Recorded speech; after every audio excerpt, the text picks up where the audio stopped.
విశాఖ తీరంలో beach shocks పై దుమారం కొనసాగుతోంది. ప్రభుత్వ విధానానికి వ్యతిరేకంగా ఆర్కే బీచ్లో వైసీపీ నేతలు ఆందోళన చేపట్టారు.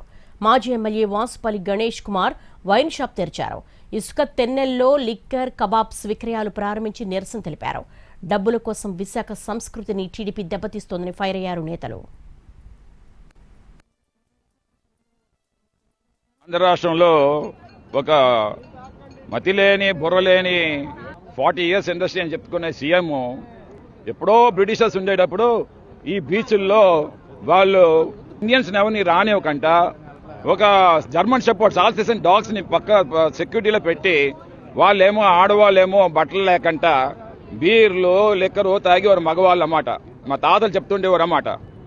కంప్లీట్లీ ఇక్కడ ఉండే ఫిషర్మెన్ ఫోక్ అంతని కూడా దూరంగా పెట్టడం కోసం చెప్పేసి ఒక జర్మన్ షెపర్డ్స్ ని ఆల్సేషన్ డాగ్స్ ని వదిలేవారంట.